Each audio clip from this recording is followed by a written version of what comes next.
Merchant navies భయంలో ప్రస్తుతానికి ఇటు ఇండియన్ నేవీ సిబ్బందికి సంబంధించిన ఈ నావికులకు సంబంధించిన కుటుంబాలు మొత్తానికైతే ఇటు భయాందోళనలో ఉన్నట్టు తెలుస్తుంది. ఇటు భయపడాల్సిన అవసరం లేదంటున్నారు ఇటు భారత విదేశాంగ శాఖ మంత్రి. సో మొత్తం మీద దీనికి సంబంధించి మరింత డీటెయిల్గా మాట్లాడుకునే ప్రయత్నం చేద్దాం. ఆ పైన రైట్ సైడ్ బాక్స్లో ఈ వీరేందర్ అలాగే కెప్టెన్ వీరేందర్తో పాటు తన టీం మెంబర్స్కి సంబంధించిన ఆ ఫొటోస్ని మనం ప్రస్తుతానికి చూస్తున్నాం. వీరందరూ కూడా ఇప్పుడు ఈ కెప్టెన్ వీరేందర్ ఏం చెప్తున్నాడో ఒకసారి ఆయన మాటల్లోనే ఒకసారి ఆయన ఏం చెప్తున్నాడో మీకు చెప్పే ప్రయత్నం చేస్తాం. ఒకసారి మనం చూస్తే కనుక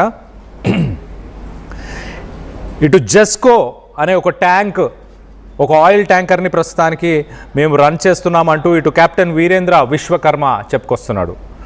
ఇటు కెప్టెన్ వీరేంద్ర విశ్వకర్మ మహారాష్ట్రలోని ముంబైకి సంబంధించిన ప్రాంతం నుంచి ఇటు తనతో పాటు ఇప్పుడు 33 మంది క్రూ మెంబర్స్ ఉన్నారు. మొత్తంగా 34 మంది మనం ఆ ఫోటోలో చూస్తున్నాం. ఈ 34 మంది ప్రస్తుతానికి ఒక్క ఆయిల్ ట్యాంకర్లో 34 మంది ఉన్నారు. ఇటు గల్ఫ్ ఆఫ్ పర్షియాలో మొత్తంగా భారత్కి ఇండియాకి సంబంధించినవి ఇలాంటివి మరి 28 ఆయిల్ ట్యాంకర్స్ ఉన్నాయి.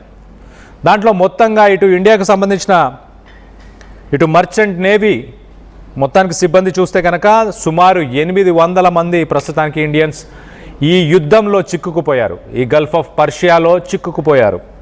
అలాగే ఈ ఒక్క ట్యాంకర్లో 3.6 మిలియన్ అంటే 36 లక్షల డొమెస్టిక్ సిలిండర్లు తయారు చేయొచ్చు ఈ ఒక్క ట్యాంకర్ నుంచి.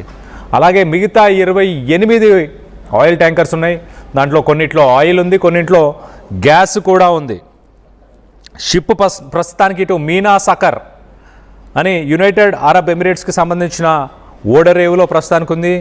ఇటు కెప్టెన్ వీరేంద్ర ఏం చెప్తున్నారు? కెప్టెన్ వీరేంద్ర ఒక డిస్ట్రెస్ కాల్స్ని మొత్తానికైతే ఇమీడియట్గా మమ్మల్ని ఇక్కడ నుంచి ఇవాక్యువేట్ చేయండి, మమ్మల్ని ఇక్కడ నుంచి పంపించండి, మాకు పర్మిషన్ ఇవ్వండి అంటూ ఇటు భారత ప్రభుత్వాన్ని కోరుతున్నారు. ఎందుకంటే రాత్రి వేళ అంట అలాగే పగటిపూట వాళ్ళ షిప్ పై నుంచే ఎన్నో మిసైల్స్ డ్రోన్స్ వెళ్తున్నాయంట. అలాగే ఎప్పటికప్పుడు ఈ మిసైల్స్ డ్రోన్స్కి సంబంధించిన సైరన్స్ యునైటెడ్ అరబ్ ఎమిరేట్స్లో అంటే ఇటు దుబాయ్ అబుదాబి ఈ పరిసర ప్రాంతాల్లో సైరన్స్ ఎప్పటికప్పుడు వినిపిస్తున్నాయి. వీళ్ళ పక్కనే ఉన్న మరొక ట్యాంకర్ని రీసెంట్గా ఇటు మార్చి 11న ఒక మిసైల్ వచ్చి తగిలిందంట.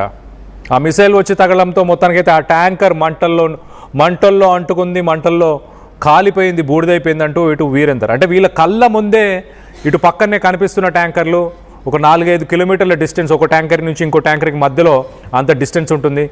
అంత డిస్టెన్స్లో ఉన్న ట్యాంకర్స్ వీళ్ళ కళ్ళ ముందే కాలిపోతున్నాయి. ప్రాణ భయం పట్టుకుంది. మరొక పక్కన ఇటు ఇంటర్నెట్ సర్వీసెస్ వీళ్ళకు సరిగ్గా లేవు. వీళ్ళ ఫ్యామిలీ మెంబర్స్తోని ఎప్పటికప్పుడు మాట్లాడి ఇక్కడ పరిస్థితులని వాళ్ళకి ఎక్స్ప్లెయిన్ చేసే సిచ్యువేషన్ కూడా లేదు. సో మొత్తానికైతే ఇటు షిప్లో సాధారణంగా ఒక 60 రోజులకు సంబంధించిన సామాగ్రి ఉంటుంది. ఆ 60 డేస్కి సంబంధించిన ఆహారం కావచ్చు, మిగతావన్నీ కూడా భద్రతలు ఇటు వాటర్ సప్లై కానీ ఇవన్నీ కూడా 60 రోజులకు సంబంధించి ఉంటుంది. కానీ అది కొన్ని షిప్స్లో ప్రస్తుతానికి దగ్గర పడుతున్నాయి. ఇంకా కొన్ని వారాలు మాత్రమే ఇటు సప్లైస్ ఉన్నాయంటూ కూడా చెప్పుకొస్తున్నారు. ఇటు ఇండియాలో ఉన్న వీళ్ళకి సంబంధించిన ఫ్యామిలీ మెంబర్స్ ప్రస్తుతానికి వారు చాలా భయాందోళనకు గురవుతున్నారు.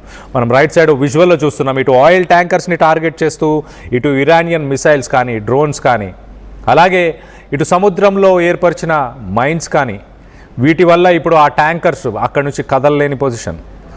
ఇటు ఒకసారి మనం చూస్తే మొత్తంగా ఇటు ఇండియాకి సంబంధించి సుమారుగా ఒక 30 ఇండియాకి సంబంధించిన 30 ఆయిల్ ట్యాంకర్లు ప్రస్తుతానికి ఇటు గల్ఫ్ ఆఫ్ పర్షియాలో వివిధ దేశాల్లో ప్రస్తుతానికి అవి ఉన్నట్టు తెలుస్తుంది. అవన్నీ కూడా ట్రాప్ అయిపోయాయంటూ చెప్తున్నారు. ఈ 20 నుంచి 30 షిప్స్ ఏవైతే ఉన్నాయో ఆ షిప్స్ అన్నీ కూడా ఇటు గల్ఫ్ ఆఫ్ ఇటు స్ట్రైట్ ఆఫ్ హార్మోస్ నుండి బయటికి రాలేని పరిస్థితి ఎదుర్కొంటున్నాయి. దీనివల్ల సుమారుగా 800 మంది ఈ మర్చెంట్ నేవీకి సంబంధించిన వ్యక్తులు 800 మంది ప్రస్తుతానికి భారత సంతతికి భారతీయులే అక్కడ ఉన్నట్టు తెలుస్తుంది. ఇటు Indian ministry of external affairs ఏం చెప్తుంది?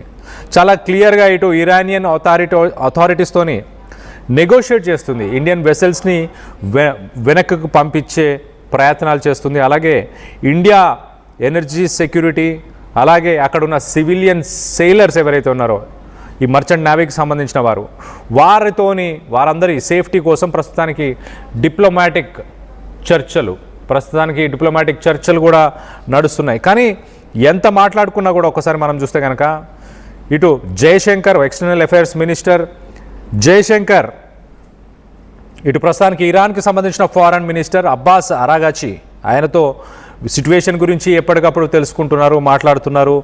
ఇండియన్ సివిలియన్స్ అలాగే ఇండియాకి సంబంధించిన నేవీ షిప్స్ని కూడా వాటి సేఫ్టీకి సంబంధించి కూడా డిస్కషన్ జరుగుతున్నట్టు తెలుస్తుంది. మరోపక్కన ఇటు ప్రైమ్ మినిస్టర్ ప్రధానమంత్రి మోదీ కూడా ఇటు ప్రెసిడెంట్ పెజాష్కియన్తో ఆయన ఫోన్ కాల్లో మాట్లాడినట్టు తెలుస్తుంది. కొంత గల్ఫ్ దేశాల్లో ఉన్న సిట్యువేషన్ని కొంత డీఎస్కలేట్ చేయండి, అలాగే గూడ్స్ అండ్ ఎనర్జీ అక్కడ నుంచి ఏవైతే ట్రేడ్కి సంబంధించి అలాగే ఎనర్జీ అంటే ఆయిల్కి సంబంధించిన వాటన్నిటినీ కూడా కొంత వాటికున్న ఈ స్ట్రైట్ ఆఫ్ హార్మోస్ నుంచి వాటికి పర్మిషన్స్ ఇవ్వండి అంటూ చెప్పుకొచ్చే ప్రయత్నం చేశారు. మరో పక్కన ఇటు బ్రిక్స్ దేశాలని అలాగే ఇటు